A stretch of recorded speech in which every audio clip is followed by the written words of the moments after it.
আজকের রেসিপি হচ্ছে potato roll. খেতে ভারী মজা আর বানানো খুবই সহজ। বিকালে চায়ের সাথে কিংবা ইফতারি খেতে দুর্দান্ত। তো দেরি না করে চলুন আপনাদেরকে এই রেসিপিটি দেখিয়ে দিচ্ছি। প্রথমেই আমরা একটি বাটিতে নিয়ে নিব ময়দা, এরপর দিয়ে দিব পরিমাণ মতো লবণ, তার সাথে দিয়ে দিব পরিমাণ মতো তেল।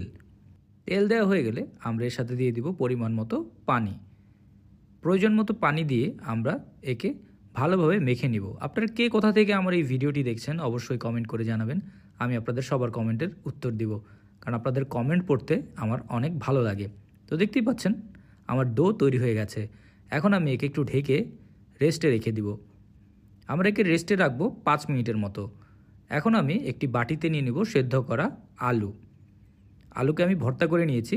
এরপর দিয়ে দিব কুচি করে কাটা পেঁয়াজ, তার সাথে দিয়ে দিব ধনিয়া পাতা, এরপর দিয়ে দিব কাঁচামরিচ, তারপর দিব লবণ, এখন দিয়ে দিব চাট মশলা, তারপর দিয়ে দিব জিরা।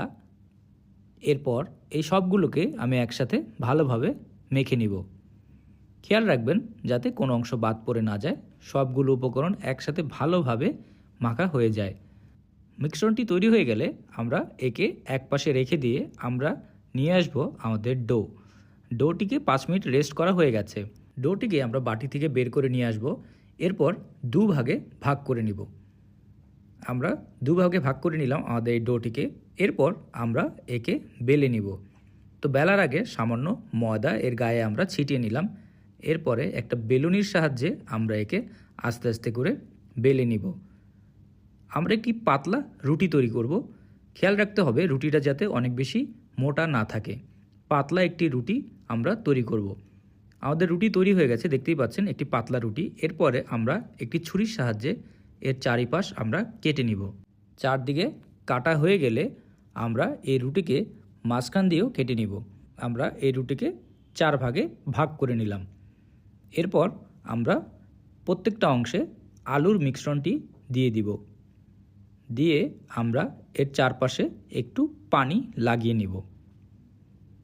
পানি লাগানো হয়ে গেলে আমরা এই সবগুলোকে আস্তে আস্তে করে ফোল্ড করে নিব। দেখতে পাচ্ছেন আমরা এইভাবে আস্তে আস্তে করে ফোল্ড করে নিব। ফোল্ড করা হয়ে গেলে আমরা এর সামনের অংশটা বন্ধ করব না, খোলাই রাখব। দেখতেই পাচ্ছেন এখনই আমাদের এই স্ন্যাক্সটি দেখতেই কত সুন্দর লাগছে। এখন এগুলোকে আমরা একপাশে রেখে দিয়ে আমরা একটি বাটিতে নিয়ে নিব ময়দা। ময়দার সাথে দিয়ে দিব লবণ, এরপর দিয়ে দিব পানি। তারপর এই সবগুলোকে আমরা একসাথে ভালোভাবে মিক্স করে নিব। আমরা একটি পাতলা মিশ্রণ তৈরি করব। খেয়াল রাখবেন মিশ্রণটি যাতে অনেক বেশি ঘন বা অনেক বেশি পাতলা যাতে না হয়ে যায়। যেরকম দেখতে পাচ্ছেন ঠিক এরকম মিশ্রণটি হবে।